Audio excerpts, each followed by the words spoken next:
राजा जी, आप हमसे आकर के सिवनी में पूछते हो कि भानु प्रताप शाही ने फैक्ट्री नहीं लगाया। विपक्ष के विधायक से पूछ रहा है कि फैक्ट्री काहे नहीं लगा, और अपन सरकार के जवाबे नहीं दे रहा। तू आज तक राजा हम बोलते हैं लेकिन रजवा कभी नहीं बोलते, ताहिर हम बोलते हैं लेकिन तहिरवा कभी नहीं बोलते। आज तक इतना जबान पर हमको लगाम है। हमने धुरकी को सजाने का काम किया। धुरकी में लोग जनरेटर पर पावर स्टेशन के उद्घाटन कर दिए थे, याद होगा इंद्रमणि भैया। हम नहीं नाम लेना चाहते हैं किसी का, जिसके 7-7 बार जिस परिवार के लोग विधायक बने और जो बोलते थे धुरकी हमारा घर आंगन है, धुरकी हमारा जमीन है। आपने क्या किया? आपका परिवार ने क्या किया? आपका कुल खानदान ने क्या किया? इसका हिसाब आज धुरकी के जनता आपसे मांग रही है। मेरा काम को अगर हटा दोगे तो धुरकी में अंधेरा हो जाएगा, सड़क विहीन हो जाएगा, स्कूल विहीन हो जाएगा, अस्पताल विहीन हो जाएगा। अगर ये चीज ला करके कोई सजाया है तो गरीब का बेटा भानु प्रताप शाही ने धुरकी को सजाने का काम किया है। और हमसे धुरकी में खड़ा होकर के पूछते हो हमने क्या किया? अरे भैया मेरे, आप एगो शौचालय गिनवाओ ना कि केसरी जी के चौपाल देखा जाएगा, गिरवर पाड़े जी का पुल पुलिया देखा जाएगा, लेकिन आप सिवरी में वो भोमा हमको दिखा दो कि राजा बच्चा के द्वारा भोमा बैठाया हुआ है। अनंत जी आप एक भोमा दिखा दो हमको, एक भोमा। यह हमारा बनाया हुआ धुरकी में भोमा है। अगर तुम एक भोमा दोनों भाई दिखा दोगे, भानु प्रताप शाही राजनीति से संन्यास ले लेगा। यह छाती ठोक करके मैं बोलने आया।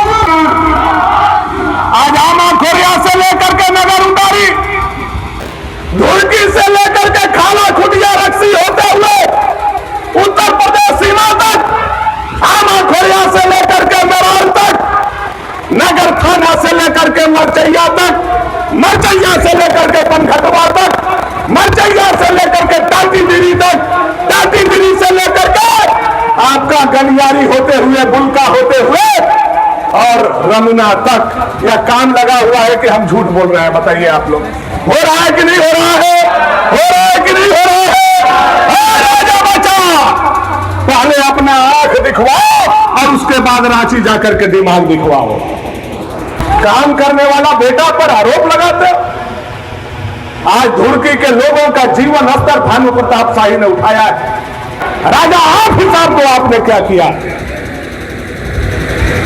आज हम रोड का शिलान्यास 9 करोड़ रुपया के 8.5 करोड़ रुपया के करने आए हैं। कल हुए से घूम घूम के कह रहा है झूठों के शिलान्यास होता हो कि बाल चौरानियन शिलान्यास होता हो, ये हमें काम नहीं लगता हो, तरह तरह का बात बोल रहा है। हम क्या जवाब दें उन लोगों को, बताइए? हमको लगता है उन लोगों को अब जवाब देने का जरूरत नहीं है। बोलते हैं हम आएंगे तभी ही रोड बनेगा, भनुआ रोड नहीं बनवा रहा है। अब जाने हम शिलान्यास कर रहे हैं, उन्हें के फोटो खींच के कह रहे हैं तो मुख्यमंत्री भेजा है।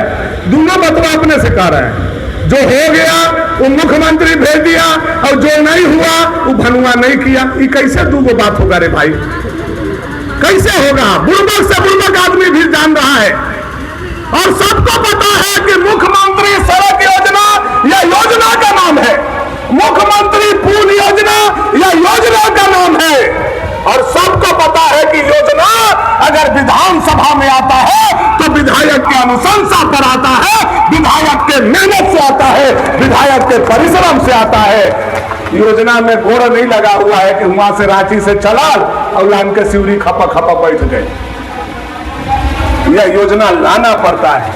हमको तो कभी कभी राजा जी के बयान सुनकर के ऐसा लगता है कि विधायक के चुनाव लड़ रहे हैं लेकिन इनको मुखिया भर के भी अकील नहीं। अब योजना के नाम पर ही घुमा करके व्हाट्सएप चला रहे हैं। ये देखिए एमए मुख्यमंत्री लिखा हुआ है, ये देखिए एमए मुख्यमंत्री लिखा हुआ है, ये देखिए एमए मुख्यमंत्री लिखा हुआ है। अरे राजा, मुख्यमंत्री वहां टाउनशिप में पावर प्लांट में भी लिखा हुआ है, जिसका शिलान्यास आपने किया था वहां भी मुख्यमंत्री लिखा हुआ है। वो कहने काम लग रहा है, जवाब दीजिए। आप विधायक थे, यही हेमंत सोरेन मुख्यमंत्री थे, यही हेमंत सोरेन 5 साल से मुख्यमंत्री हैं, क्यों नहीं पावर प्लांट में काम लगा, क्यों नहीं यहाँ के लोगों को रोजगार दिए? आके सिवरी में कहते हैं बनुआ फैक्ट्री नहीं बैठाया, बनुआ फैक्ट्री नहीं बैठाया, बनुआ रोजगार नहीं दिया, लाश आ रहा है, लोग मर रहे हैं। ठीक है, अगर विधायक को फैक्ट्री लगाना है तो राजा जी हमको एक बात बताइए, झारखंड मुक्ति मोर्चा के 30 गो विधायक हैं, 30 गो, और उसमें हेमंत सोरेन भी बरहेट से विधायक है, हेमंत सोरेन भी बरहेट से विधायक है।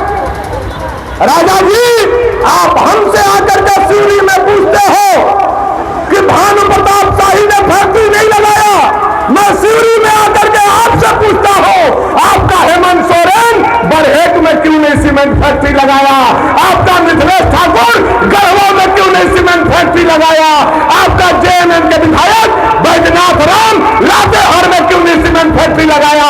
इसका जवाब जनता को चाहिए, जनता को देना होगा, और सरकार से हम लोग वो रखे रहेंगे। यह बात हम पूछना चाहते हैं। विपक्ष के विधायक से पूछ रहा है कि फैक्ट्री काहे नहीं लगा, और वो अपन सरकार के जवाबे नहीं दे रहा। रवनिये बताऊं केकरा भी पावर बा, सत्ता वाला भी उनके विपक्ष वाला भी, सबको पता। इन लोगों का दिमाग देखिए, दोनों के मिलने के बाद भी हो गया है खप्तान, दोनों का दिमाग हो गया है खप्तान। ये दोनों गारा गाड़ी पर उतारू हो गया। सुन रहे हैं कि नहीं? आजकल आप लोग सुने थे कि नहीं? बैठले बैठल अपन घर में चिल्ला लगल, हम कहूँ नस उसमत फाट जाओ बरेन तरेन।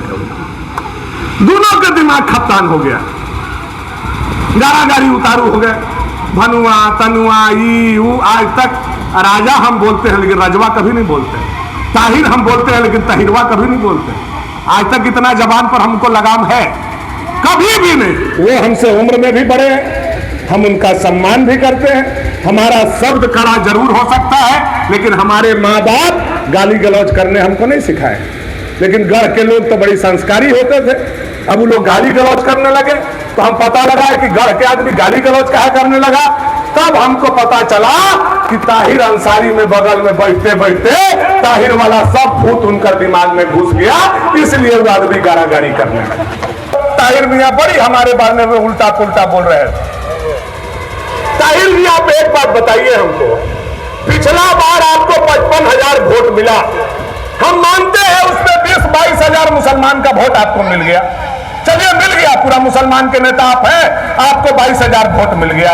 25,000 हम बढ़ा देते हैं, 3,000 आओ, 25,000 मुसलमान का वोट आपको मिल गया। बाकी बताइए 30,000 वोट किसका था? किसका था? वह गरीब भूइया का था, गरीब लोगों का था, दलित का था, पिछड़ा का था, अकलियत का था। बहुजन समाज का वोट था कि नहीं था? बहुजन समाज ने आपको वोट क्यों दिया?